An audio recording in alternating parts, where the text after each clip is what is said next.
G'day, welcome back to another video. So it's a lovely winter's day here at the moment at the hill, and so I decided to take the opportunity, seeing it's so quiet, the bees are not really active. Well, they are today, but generally haven't been over the last couple of days, to take this opportunity to make some beeswax.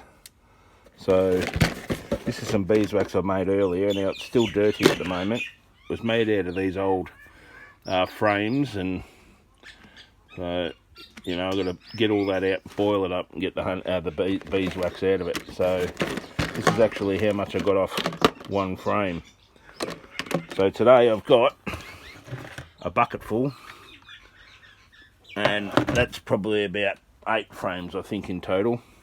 So the plan of attack is to get it all into the boiler, boil it all down, separate the wax from all the other bits of dead bees and carcasses and eggs and whatever's left over in there, and get some beeswax out of it. And then once it's cooled down, I'll do a second run, clean it all out,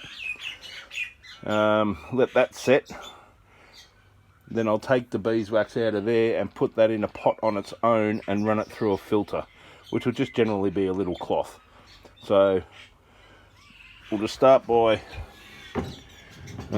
basically, I won't bore you with the details, but filling up all this spent comb into the pot and getting it up to the boil.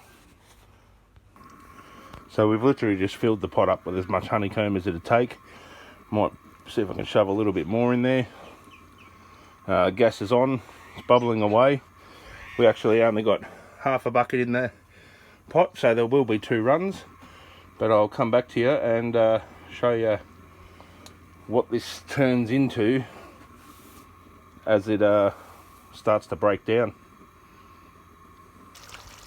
So I've brought it up to the boil. It's see if I can get rid of some of this steam for you.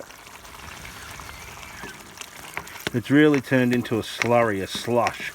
So now I'm just going to bring that down to the simmer and probably leave it simmer for another hour, so this really breaks up. If you can see, like, hard to see, but there's bits of bee bodies in there and shells and larvae carcasses and all sorts in there. So bring that down to a simmer, because now that it's just really stirred up and into a slurry, we just want it to really get all the wax out of it and separate, and let it simmer for a bit, and we'll bring it down to the next step. If you can see the golden colour running off that, so that's wax.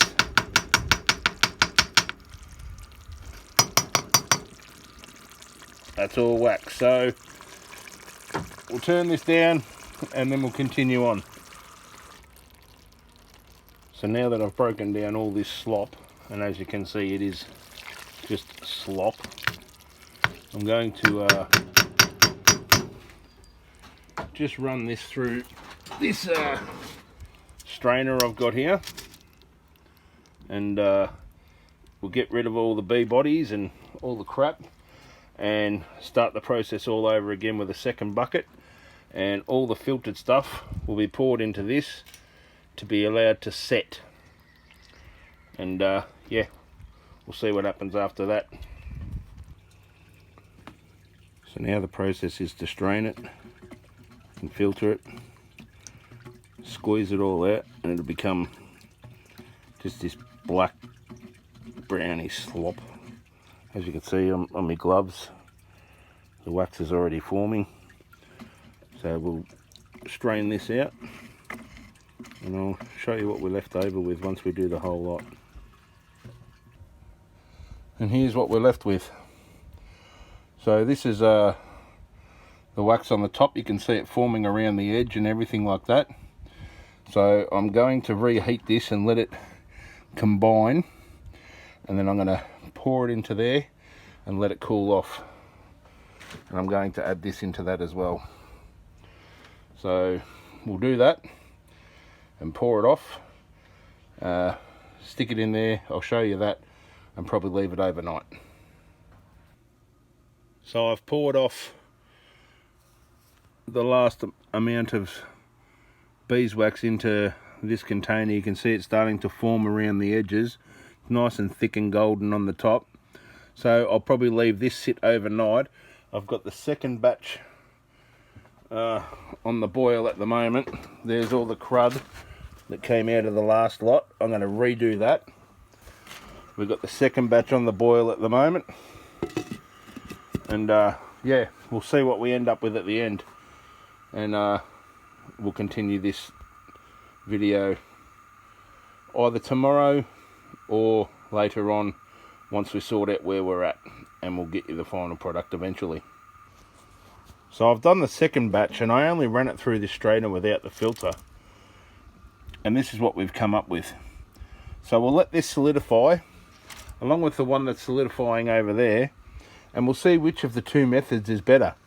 I've also got all the crud and I'm going to reboil it to see if I can't squeeze any more wax out. So I'm going for maximum wax extraction. Let's see how it all turns out. G'day and welcome back to another video. So after a pretty quiet 12 months of not doing much in the gardening, we're preparing ourselves for an awesome spring.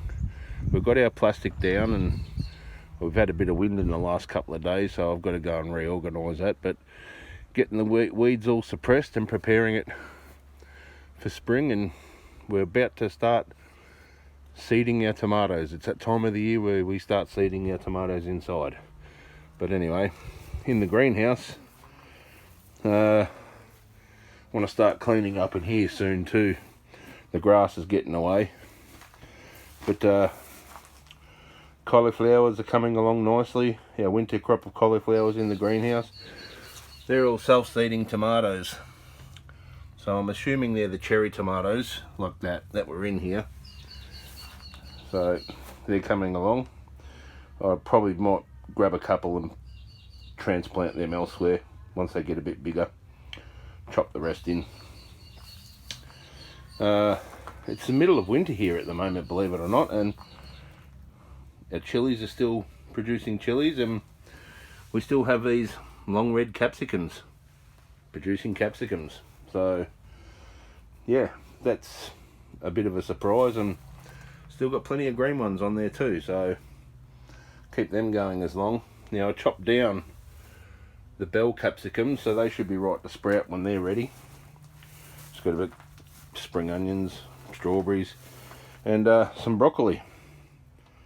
So that's what's going on here at the moment. We're just prepping for a big spring, hopefully, and get our groove back a little bit after having 12 months off due to unforeseen circumstances. So hopefully keep you up to date. See you. So that's our dirty beeswax at the moment.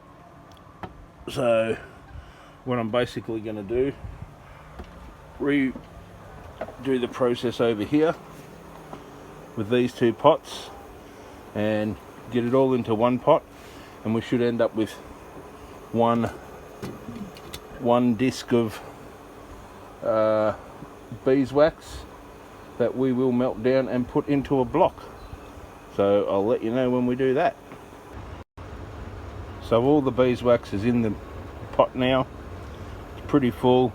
We're going to bring it up to the boil, make sure it's all wax is all melted in, and will form a nice thin layer across the top. And once it cools down, probably tomorrow, I'll show you with what's left. So that's our disc of beeswax that we ended up with. Unfortunately I snapped it, but it is what it is. That's just showing you the dirtiness on the back, and you can scrape that off. That's just got bits of stuff in it. It will need to be rendered down through some sort of filter paper when I'm finished. I'm not going to do it yet. I'm going to wait until I get a few more reserves of cappings up, probably after this season, after I do a harvest. and we'll melt it all down then. So for now, that's the end of this video, and I'll come back to you when we do melt it down and we've decided what we're actually going to do. Make a candle. I think we're going to go for a candle. So until that happens, I'll see you on the next video.